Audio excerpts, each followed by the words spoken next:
Bienvenue. Nous ferons dans cette vidéo, le résumé de l'épisode 142 de la série turque Love is in the Air. Restez jusqu'à la fin pour ne pas rater les temps forts de cet épisode. Eda, ayant dormi toute seule dans son lit, se réveille et cherche à prendre les nouvelles de Serkan, qui lui, a dû dormir dehors le pauvre. Elle se rend sur le balcon et l'aperçoit assis à côté de la rivière avec Kiraz. Serkan est mal portant, il a attrapé un rhume. Mais il essaie quand même d'aider sa fille à faire ses dessins. Eda les rejoint et la petite Kiraz lui fait un petit aperçu de ce qu'elle a fait avec son père, comme faire des dessins entre autres. Serkan et Eda parlent ensuite brièvement de ce qui s'est passé hier soir, qui est d'ailleurs la cause de la mauvaise mine matinale de Serkan. Franchement, je trouve que Eda a exagéré. Laisser Serkan dormir dehors, c'est un peu trop. Mais bon, ces deux-là nous ont déjà servi tout genre de spectacle depuis le début même de leur rencontre. Ensuite, pour compliquer encore plus les choses, Aydan, Seifi et Ayfer viennent les rendre visite très tôt au réveil. Eda et Serkan ne sont pas du tout contents de les voir venir aussitôt le matin chez eux. Ils savent que c'est encore un moment étouffant qu'ils vont devoir passer en leur présence. Aydan remarque tout de suite la mauvaise mine de son fils en le voyant éternuer. Elle se fait du souci pour lui et lui demande si Eda le maltraite. Serkan demande d'abord à sa fille de boucher ses oreilles pour ne pas écouter les conversations d'adultes. Ensuite, il dit à sa mère de ne pas s'inquiéter, il a juste attrapé un rhume. Mais sa mère n'est toujours pas convaincue. Eda de son côté parle avec sa tante et lui fait comprendre que Serkan devra encore vivre avec eux pendant 2 semaines, et que venir les voir aussitôt et tous les jours les indispose trop, étant donné qu'elle essaie avec Serkan de créer un environnement sain pour l'éducation de leur fille. Et leur omniprésence les importune un peu dans leur élan d'action. Eda se retire un peu avec Serkan pour discuter de tout ça seul à seul. Serkan dit clairement que la situation est chaotique car Aydan et Ayfer ne peuvent pas éduquer Kiraz correctement. Eda répond qu'elle s'occupait bien de sa fille sans problème jusqu'à ce que lui et sa famille s'immiscent dans la vie de sa fille et essaient de prendre le contrôle de tout. Mais Serkan a la solution à tout cela. Il a fait installer un crèche au bureau pour sa fille et il a engagé une babysitter pour s'occuper d'elle. De cette manière, ils pourront travailler au bureau et avoir un œil sur leur fille. Il essaie de convaincre Eda d'accepter cela, car, pour lui, c'est la seule manière de bien veiller sur leur petite fille, tout en travaillant aussi. Bien que cela ne plaise pas à Eda, elle accepte quand même cette initiative de Serkan. Serkan est vraiment prêt à tout pour sa fille. Il est un bon père, je le crois, et vous aussi je le pense. Allez, revenons à l'essentiel. De retour au bureau, la petite Kiraz découvre avec joie la crèche que Serkan a fait construire pour elle. Oui, vous avez bien compris, Serkan a fait construire une crèche au bureau pour sa fille. Et c'est très beau et Kiraz apprécie beaucoup.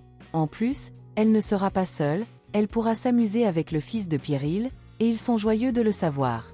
Eda trouve tout cela très beau et Serkan leur dit de ne pas s'inquiéter car, la servante qui s'occupera de sa fille parle couramment leur langue.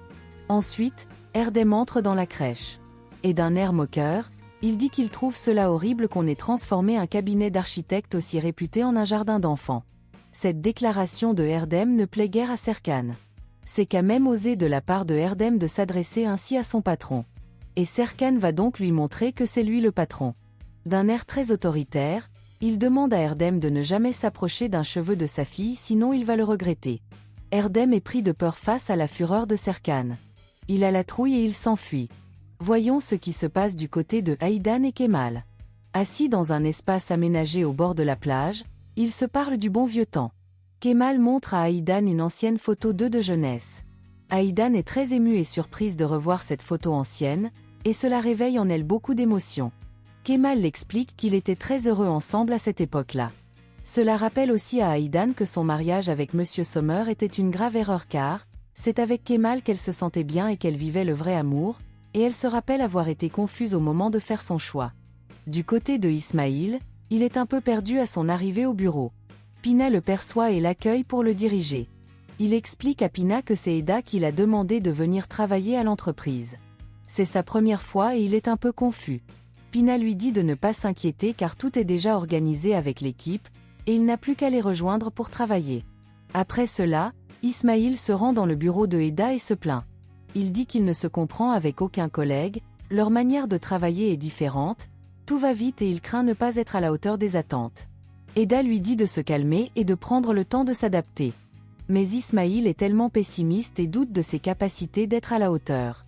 Il remercie Eda d'avoir fait autant d'efforts pour l'aider, mais il préfère retourner à sa décharge. Son ancien boulot, son ancienne vie. Serkan était placé à l'entrée et a tout entendu. Ayant pris conscience de cela, il décide de confier un dossier de travail à Ismaïl.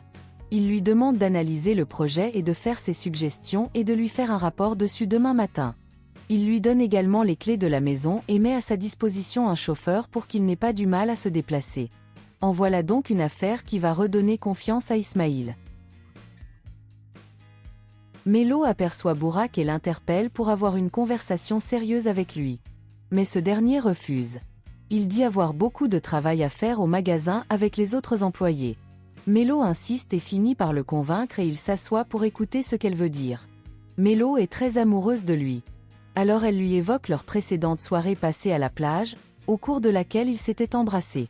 Elle est très émue d'en parler. Mais Burak dit qu'il ne se rappelle même pas de ce qui s'est passé cette soirée, et en plus il dit avoir de l'attirance plutôt pour Eda. Melo est dévastée par ce qu'elle vient d'entendre. Elle n'en croit pas ses oreilles, elle est triste et déçue. Sa douceur se transforme aussitôt en colère et elle se met à hurler sur Burak. Haïfer essaie de lui parler, mais rien. Melo est sous l'emprise de la colère, elle continue de hurler et ensuite, étant très en colère, elle s'en va. Revenons au bureau. Serkan et Eda travaillent chacun sur un dossier. Eda révise ses projets, revoit ses calculs et fait quelques ajustements, et Serkan quant à lui travaille sur un plan architectural. Il demande ensuite l'avis de Eda sur le plan de la vue, le design intérieur, et la disposition des choses à l'intérieur. Eda lui donne son avis sans détour. Eda aperçoit Denise par la fenêtre et le dit à Serkan. Serkan appelle son assistante et lui ordonne de laisser Denise patienter à la réception, et de ne surtout pas la laisser s'approcher de lui. Denise est très collante et elle bavarde beaucoup. Serkan préfère aller se cacher pour l'éviter. Eda elle aussi préfère l'éviter et fuit pour se cacher, sachant qu'elle ne l'apprécie guère. Piril est très étonnée par cela et elle se demande si elle ne devrait pas aussi faire comme eux et éviter Denise. Fatiguée d'attendre à la réception, Denise décide d'entrer pour retrouver Serkan et Eda. La secrétaire essaie de la retenir sans y parvenir. Elle est d'abord stoppée par Erdem qui n'arrive pas à la retenir. Piril intervient ensuite pour essayer de la dissuader. Mais rien ne peut stopper Denise, elle est déterminée à voir Serkan et Eda, et elle fonce pour les chercher. Piril téléphone Eda pour l'informer que Denise arrive dans sa direction. Eda fonce dans la pièce secrète dissimulée dans le bureau de Serkan. Surprise! Serkan s'y trouve lui aussi. De là, ils entendent la voix de Denise qui les cherche. Ils attendent qu'elle parte. Une fois le calme revenu, ils sortent lentement sans faire de bruit. Mais arrivés à la porte, ils tombent sur Denise qui est revenue les chercher. Tout ce jeu de cache-cache n'a servi à rien. Et Denise comme d'habitude parle beaucoup avec ses manières de Miss. Elle supplie ensuite Eda de revenir terminer son travail pour la décoration du jardin d'hôtel, dont elle ne savait que cela respectait les normes internationales. Eda lui demande de ne pas s'empresser car, tout dépendra de la validation des maîtres du projet. Serkan aperçoit des fraises dans le cocktail de Denise et lui fait savoir qu'il est allergique aux fraises. Denise dit qu'elle ne le savait pas, et elle s'en va pour le changer. Cette scène était très amusante. Après avoir joué à cache-cache en évitant Denise, Serkan et Eda se sont fait découvrir in extremis par cette dernière. Et je comprends qu'ils évitent tous Denise. Elle est très turbulente et belliqueuse comme femme. On conclut cet épisode avec le constat que tout semble aller pour le mieux entre Serkan et Eda.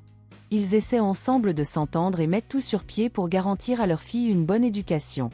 Aïdan et Haïfer de leur côté, continuent de lutter pour avoir la main mise sur leur petite fille. Melo quant à elle, est déçue d'apprendre que son amour pour Burak n'est pas réciproque. C'était tout pour cet épisode plein d'émotions. J'espère que vous avez aimé. Donnez-moi vos avis en commentaire, et n'hésitez pas de vous abonner à la chaîne pour voir la suite. On se revoit très bientôt pour la suite.